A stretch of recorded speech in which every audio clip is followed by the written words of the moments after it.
De hecho, estamos orando con Pati, nos queremos comprar una casita rodante, porque el mes pasado estuvimos todo el tiempo ahí dando vueltas y bueno, a veces es difícil a dónde llegar, ¿no es cierto? En cambio, con un carrito ahí te vas tranquilo y te vas.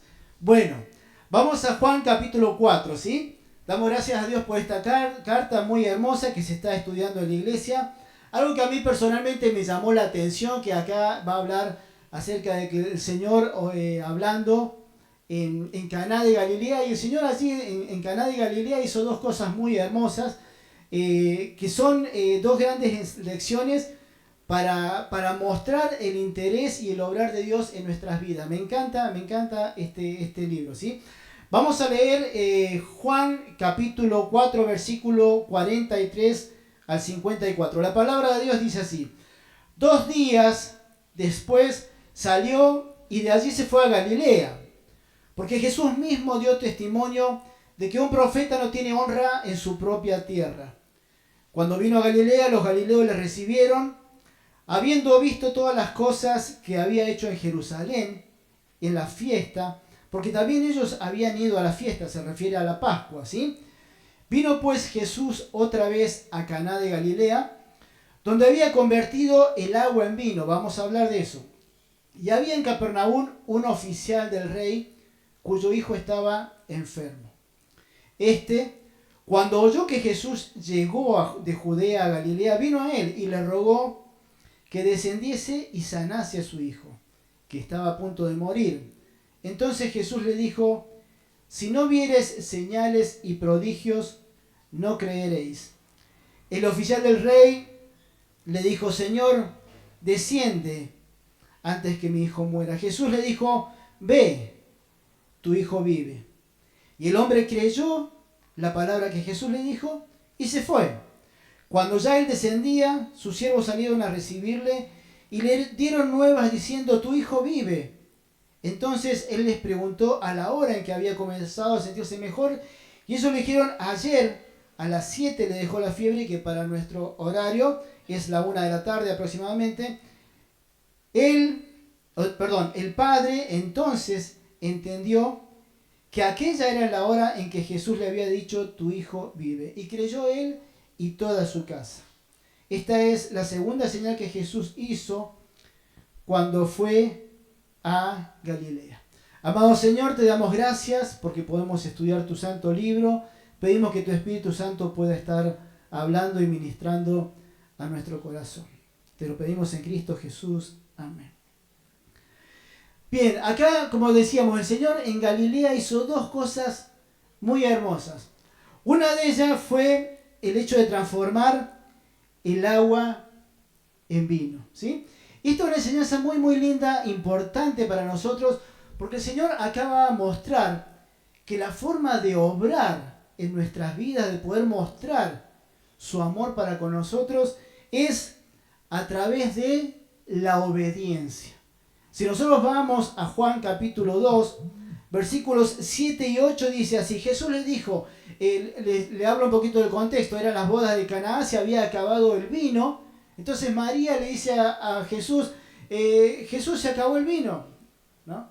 Entonces el Señor, ¿qué dice? Estaban ahí los sirvientes y les dice, versículo 7 del capítulo 2, Jesús les dijo: llenad estas tinajas de agua, y ellos las llenaron hasta arriba. Terminan de llenar las tinajas, entonces le dijo: sacadlo ahora y llevarlo al maestresala. Y ellos lo llevaron, ¿sí? Si nosotros nos ponemos a pensar, suena un poquito ilógico poder meter agua en un cántaro y de ahí salga agua, ¿no es cierto? Y a veces el Señor permite situaciones en nuestras vidas que nosotros no podemos resolver rápidamente, humanamente hablando. Ahí estaban en medio de una fiesta, estaba todo cerrado, quizás era un feriado. ¿Y a dónde iban a ir a buscar vino? ¿Sí? ¿Y sabes qué? Le piden al Señor Jesucristo que haga esto y Él resuelve esta situación. A veces sí vienen situaciones a nuestra vida que nosotros no podemos resolver. Y el Señor nos dice cosas en medio de esas situaciones que nosotros no le prestamos atención. ¿Sí? Pero ellos obedecieron Y así lo hicieron. Y parece ilógico, Señor, pero ¿estás cuerdo? ¿Estás pensando de agua, vino? No da. Pero el Señor esperaba, ¿qué esperaba? Obediencia. ¿Sí? Y de esas cántaros con agua, de ahí el Señor produjo un vino tan rico que después viene ahí y le dice, el maestresala dice, pero va y habla con el muchacho y dice, toda persona pone siempre el vino mejor al principio y ya después cuando están quizás un poquito entonados, ahí el de menor calidad, ¿sí? Pero vos reservaste lo mejor para después. ¿Sabes qué? El Señor quiere hacer lo mejor en nuestras vidas, pero muchas veces nosotros perdemos ese obrar espectacular y sobrenatural de Dios en nuestras vidas. ¿Por qué? Porque no obedecemos, ¿sí? Aunque las cosas que el Señor nos diga parecen ilógicas, nosotros igual debemos de obedecer aquellas cosas que el Señor nos va diciendo, ¿sí? Y ahora si volvemos al capítulo 4, versículo 46, capítulo 4, versículo 46, dice así: vino pues Jesús otra vez a Caná de Galilea, donde había convertido el agua en vino, y había ahí en Capernaum un oficial del rey, presten atención, cuyo hijo estaba enfermo. Cuando oyó que Jesús había llegado, vino a él y le rogó, diciendo: desciende y sana a mi hijo, porque él está a punto de morir, ¿sí? Y acá nosotros podemos aprender algo sumamente importante de este hombre, el oficial del rey. Según Charles Ryrie, un comentarista, dice que es posible que haya sido un centurión del rey. Sí, una persona completamente importante. Pero aquí este hombre nos va a enseñar dos cosas sumamente importantes. Una, nosotros tenemos que reconocer sinceramente nuestra situación, nuestra necesidad, nuestra incapacidad de poder resolver problemas y pedirle la ayuda a Dios, ¿sí? Acá podemos ver incluso que hay dos clases sociales. Está una persona que es el oficial de un rey, un centurión, una persona, como dice mi ley, de la casta, ¿no es cierto? ¿Sí? Una persona pudiente. Y por otro lado tenemos al hijo de un carpintero, ¿sí? Pero esta persona reconoció la necesidad que había en él. Él tenía que solucionar el problema de su hijo, que él no lo podía solucionar. Porque los padres hacemos cualquier cosa por los hijos, ¿sí o no? En estos días conocimos un matrimonio con Patti que tuvo el mismo problema que Ricardo. Y la única solución para poder estar seguros de solucionar todo el problema era hacer un corte, ¿sí?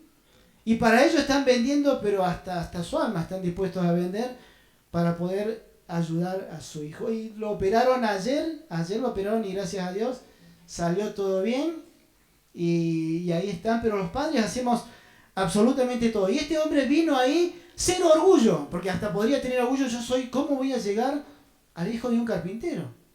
Pero tenemos que reconocer nosotros la necesidad que tenemos de Dios, porque había una necesidad apremiante. Su hijo estaba por morir, ¿sí? En segundo lugar, lo que nos enseña este centurión es que uno tiene que tomar en serio lo que Dios espera de nosotros, ¿sí? Anotalo. Dios quiere que nosotros aprendamos a tomar en serio lo que Él espera de nosotros.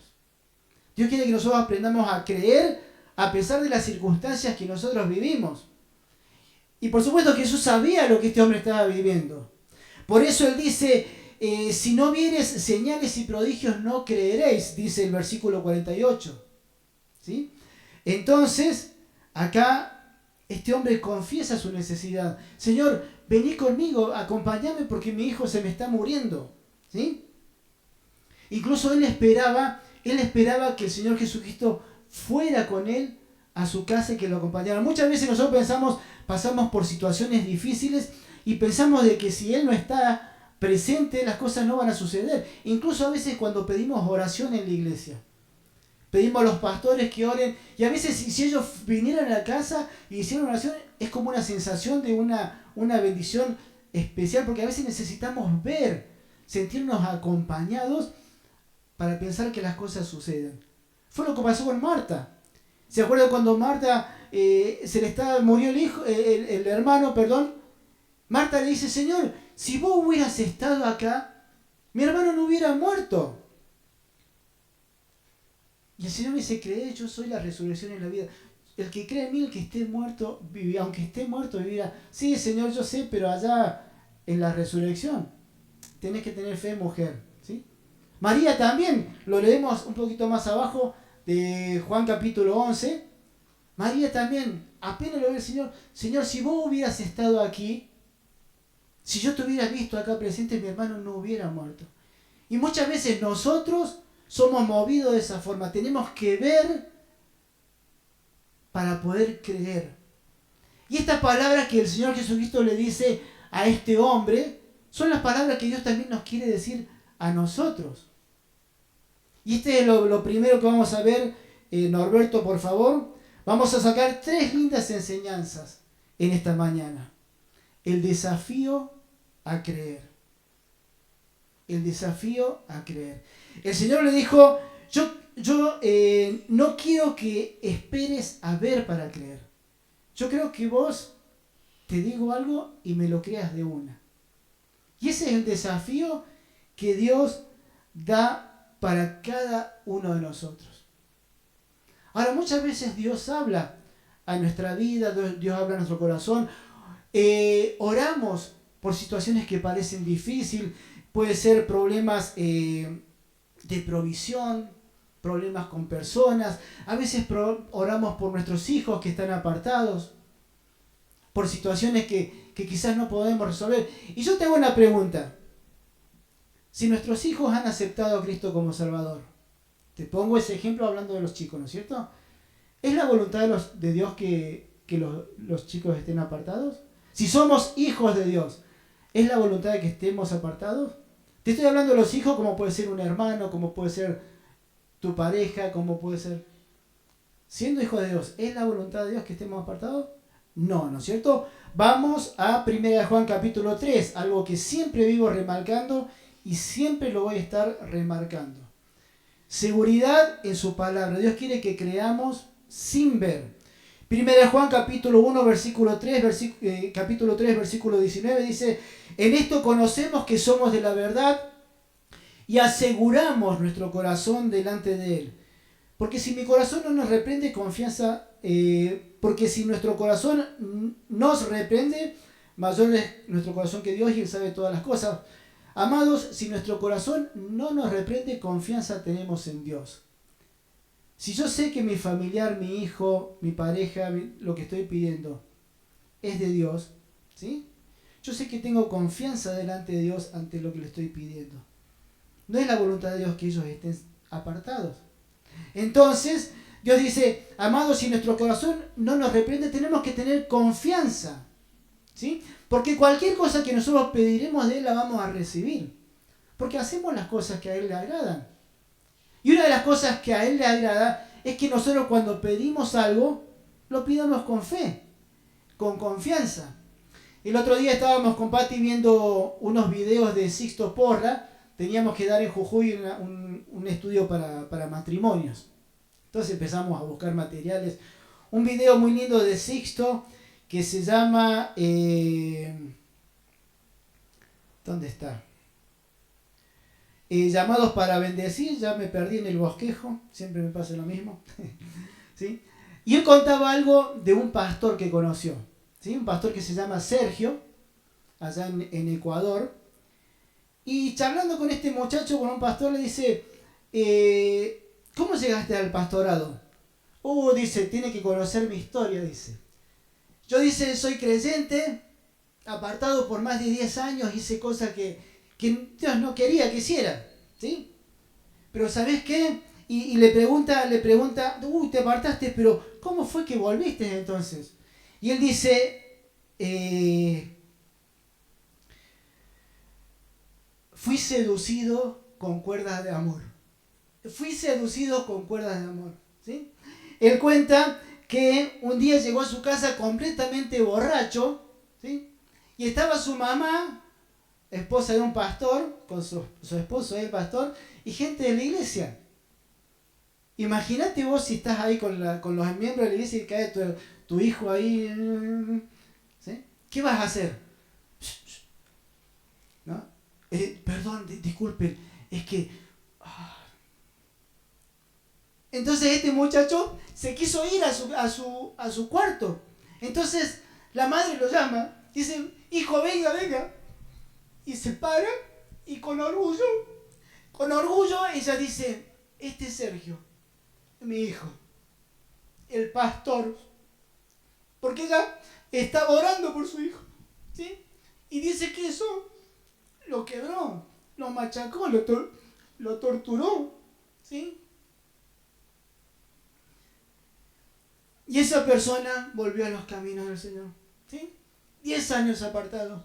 Hoy es pastor de una iglesia de 30,000 miembros. ¿Sí? ¿Cuántas veces nosotros oramos por nuestros hijos, pero oramos sin fe? Incluso hasta cuando pasan esas situaciones, las queremos esconder. Y hasta a veces nosotros nos escondemos. Y eso los chicos lo ven. ¿Sí? Y nosotros tenemos que orar, confiar en la palabra de Dios. ¿Sí? Si vos oras y sabés que es la voluntad de Dios, espera los tiempos del Señor. Pero las cosas se van a dar. ¿Sí? Nosotros tenemos que aprender a bendecir a nuestros hijos. ¿Sí? Busqué ese video, llamados para bendecir, de Sixto, te va a gustar. Nosotros tenemos que hacer escuchar a ellos lo que quizás en este salón no vienen a escuchar. ¿Sí? Pero Dios quiere que nosotros aprendamos a creer sin ver. Y Él nos va a desafiar a eso. No solamente nos va a desafiar a creer, sino la segunda enseñanza súper linda en esta mañana. El descanso en el creer. Dice ahí el versículo, seguimos leyendo, si vamos a Juan capítulo 4, volvemos al Evangelio de Juan, perdón. Juan capítulo 4, Jesús le dijo, ve, tu hijo vive. Y el hombre creyó la palabra de Jesús y se fue. ¿Sí? Creyó la palabra del Señor y se fue. Cuando descendía, sus siervos le salieron a recibirle y le dieron nuevas diciendo, tu hijo vive. Entonces él le preguntó, ¿cómo a qué hora se empezó a sentir mejor? Y dice, como a la 1 de la tarde, aproximadamente. ¿Sí? El padre entonces entendió que aquella era la hora en que Jesús le había dicho estas palabras. Pero si nosotros vamos al versículo 52, vamos a ver, entonces él les preguntó a qué hora comenzó a sentirse mejor y ellos le dijeron, ayer, como a la 1 de la tarde. ¿Sí? Vos sabés que él estaba a unos 30 kilómetros de distancia de su casa. Y esa distancia la podía hacer entre 2 o 3 horas. Pero algo interesante que acá no lo dice, pero si vos pones a sacar cuentas, el hombre pasó más de un día sin volver a su casa. En aquel tiempo no teníamos WhatsApp para mandar y saber que estaban, ¿sí?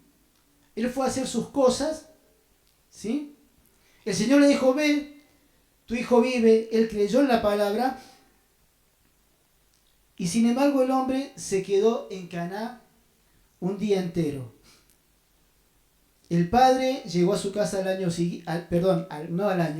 día siguiente, y esto demuestra que él tuvo una fe real en lo que Jesucristo le había dicho. Investigalo vos después en tu Biblia, ¿sí? No es que él salió corriendo desesperado a ver cómo estaba su hijo. El descanso por creer en la palabra de Dios. ¿Cuántas veces el Señor nos da su palabra, nosotros oramos y después terminamos de orar y de vuelta venimos, ¿sí? Y estamos ahí. Y el Señor dice, Tenés que aprender a descansar.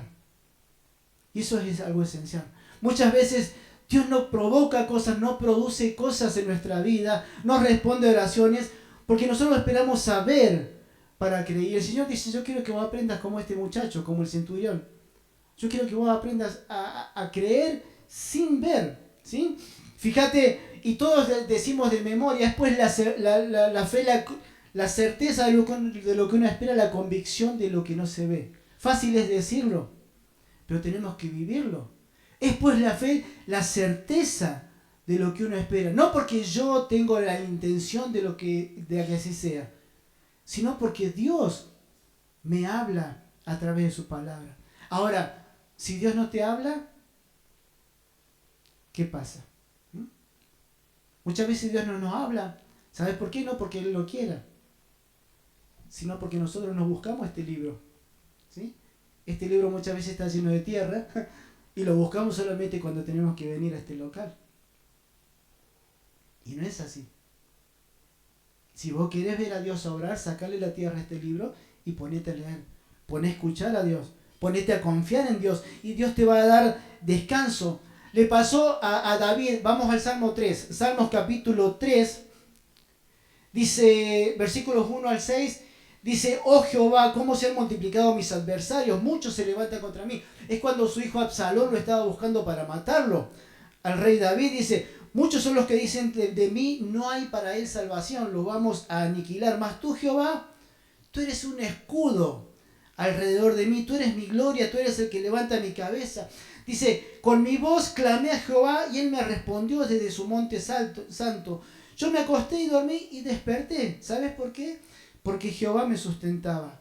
No voy a temer a 10 millares de gente que hagan sitio contra mí. Fíjate lo que dice el Salmo 4, versículo 8. En paz me acostaré y así mismo dormiré. ¿Por qué? ¿Solamente tú me haces dormir confiado? Vivir confiado. Es como un trabalengua, pero fíjate qué hermosa enseñanza. En paz me acostaré y así mismo dormiré, porque solamente Dios me hace vivir confiado.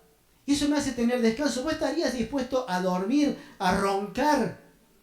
Si sabes que hay personas alrededor tuyo que te quieren matar, estaría con 3 ojos abiertos. Este hombre no.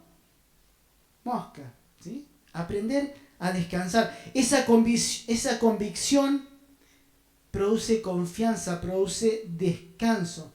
Entonces dijimos, primera enseñanza, Él nos desafía a creer, ¿sí? Segunda enseñanza, el descanso en el creer. Y tercera enseñanza, ¿sí? Como si esto fuera poco, una descendencia en el creer. Fíjate cómo dice el versículo 50, si no me equivoco, dice 53, devolviendo al capítulo 4 de Juan, dice, creyó él y toda su casa. ¿Sí? Creyó él, creyó su hijo que estaba muriendo, creyó su cuñada, ¿sí? ¿Sabes por qué? Porque esta persona nos da un ejemplo increíble. Muchos de los que estamos acá, y yo te digo, me pongo en primer lugar, ¿sí? A veces espero a ver que cosas sucedan para decir, wow, Dios está obrando. Pero este hombre aprendió a creer sin ver. Y el Señor dijo, deja de manejarte de esa forma. Aprendí a ver las cosas como yo las veo, dice el Señor, ¿sí? Una descendencia en el creer. Cuando nuestra fe es real, impacta la vida de las personas que nos rodean, ¿sí? Cuando nuestra fe titubea, cuando nuestra confianza titubea, nuestros hijos aprenden a ser cristianos titubeantes, cristianos temerosos, ¿sí? Porque nosotros, quizás con palabras le estamos diciendo algo, pero con un ejemplo le estamos transmitiendo otra enseñanza, ¿sí? Colosenses 2:6 dice, de la manera que recibiste al Señor por fe, en esa misma forma por fe tenés que andar, ¿sí? De esta manera Dios ha obrado y obrará en el corazón de todo ser humano. Dios dice algo, yo lo creo y eso lo resuelve todo. Dios dice algo, nosotros lo creemos por fe, nos aferramos a eso y eso lo resuelve todo. Porque no es la palabra de Ricardo, de Luis o de que le toque estar acá. Es la palabra de Dios, ¿sí? Y Dios quiere desafiarnos a poder creer sin fe, a poder tener descanso, a poder dejar una herencia, una descendencia de fe, ¿sí? Aquí, bien. Lo único que realmente es convincente es decir, yo sé que lo que Jesús es, lo que Jesús puede hacer, lo que Cristo ha hecho en mí, ¿sí? Muchas veces compartimos el Evangelio con otras personas con palabras que sabemos que quizás son correctas, pero muchas veces lo que ellos ven, como decía hace un rato nuestro hermano, es distinto. Nuestras vidas tienen que ser acordes a la palabra de Dios. Entonces, concluyendo, si le das una oportunidad a Dios de desafiarte a crecer en fe, vas a ver que Dios puede hacer cosas distintas. Muchas veces somos cristianos con una fe chiquita, con una fe apagada, ¿sí? Por cosas que sucedieron que no tiene que ser así. La palabra de Dios sigue siendo eficaz, sigue teniendo poder, Dios sigue siendo fiel, ¿sí? Tenemos una tremenda responsabilidad que es vivir una verdadera vida de fe, ¿sí? Vamos a terminar orando, ¿sí? Todos con la cabeza inclinada, ¿sí? Vamos a dar gracias a Dios por este momento, querido Padre, te damos gracias por esta charla que tuviste con este centurión y te damos gracias porque a través de ella tú nos desafías a poder crecer en fe, Señor. Ayúdanos a poder escuchar confiadamente tu palabra, ayúdanos a poder disfrutar de ese descanso que da a nuestras almas, a nuestro corazón, el poder creerte a ti, a tus palabras, a tus promesas. Ayúdanos, Padre, a poder transmitir a nuestros hijos, a las personas que nos rodean, poder transmitir una descendencia de fe, que podamos ser de bendición y quizás no ser de tropiezo. Y te pido que quizás, ahora pensando en cada uno de nosotros, si estamos débiles en la fe, si estamos deshonrando al Señor con nuestra falta de fe, quiero animarte a que le pidas perdón a Dios y que le digas, Señor, quiero creer sin ver, quiero aceptar esos desafíos que pones en mi vida, quiero sentir descanso, quiero tener una descendencia, un ejemplo de fe. Te damos gracias, amado Dios, por este tiempo, lo hacemos en el precioso nombre de Jesús. Amén.